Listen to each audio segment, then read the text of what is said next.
focus on Nigeria now, with ongoing protests and international outrage over the shooting, allegedly by military forces, of 12 protesters at the Lekki toll gate in Lagos on Tuesday. I'm joined now by Crystal Orderson. She's a journalist. She's also an editor here at eNCA. She has covered news on the African continent for decades. She's been in Nigeria many times. Crystal, thanks so much for joining us to help me make sense of what is going on in Nigeria. This special anti-robbery unit, very controversial, has now been disbanded. The protests have continued. Then this awful incident on Tuesday night. What is going on? You know, on the surface, my first reaction is this Nigeria's Arab Spring?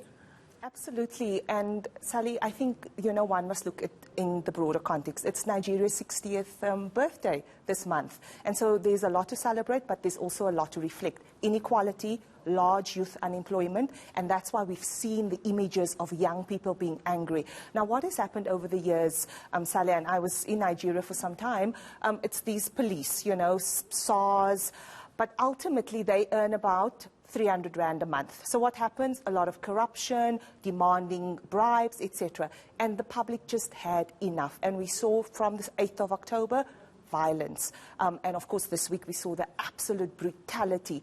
What is happening, Sally, is that the president has been silent. We know he's addressing the nation in about an hour.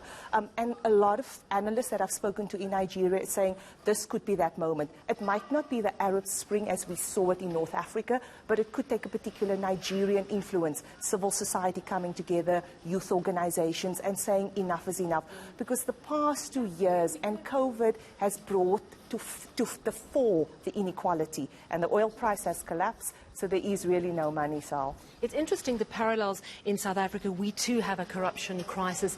Our president, of course, has been very open about the fact that we absolutely have to deal with it. We too have a massive unemployment rate, particularly among the youth. And is President Muhammadu Buhari the man for the job? This is a former coup leader who took power by force in the mid-80s. Yes, he's now democratically elected, but is he the guy for the job to do that? Sally, they call him Baba Go Slow because everything is quite slow. Last year, he spent a lot of time in London. No one knew what was wrong with him.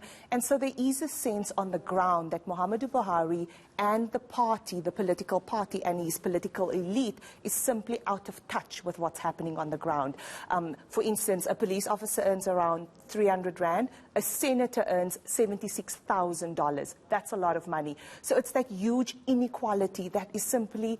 People have said enough is enough, and I think what we've seen in Lagos is that anger spilling out. People have had enough, and it's that deepening inequality. People are not seeing any changes, a collapse of the healthcare system, the education system. So all of that is, being brought to the fore. But what's, I think, different this time, it might seem unorganized, but actually there's civil society behind it. And we've also seen the former president, Obasanjo, talking out about it and really putting pressure. And I think this address by Buhari tonight is really under pressure because he's been absolutely silent the past few days. Would he have received any pressure from the African Union or from even our president?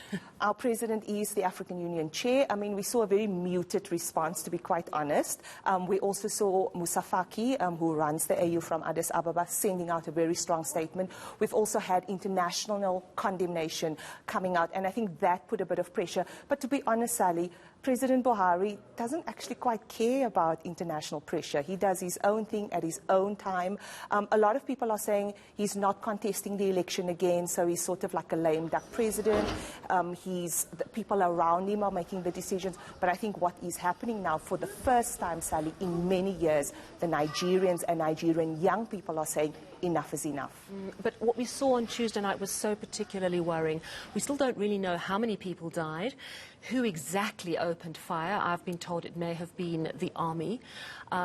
It could go either way. It could go, yes, let's open up, let's really make some big changes, or it could be, let's clamp down and clamp down hard, going back to his military roots. Absolutely, Sally. And in Nigeria, when you're there, you have 5 newspapers, and every newspaper would have a different story. So, for instance, the police are saying now, it's not us, we didn't start this. And so there's this constant tit for tat. The fact is there's young people that died.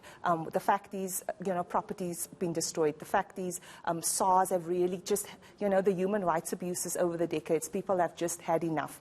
And I think right now the international condemnation is so strong that Buhari has to act. I'm not holding my breath in 1 hour that he's going to say something miraculously different. And I think it's going to be up to the Nigerians to take this forward. And some analysts are saying perhaps we might see it in the form of the Sudanese liberation, when we saw civil society and just the constant demands for change. And perhaps this time around we'll see it from Nigeria.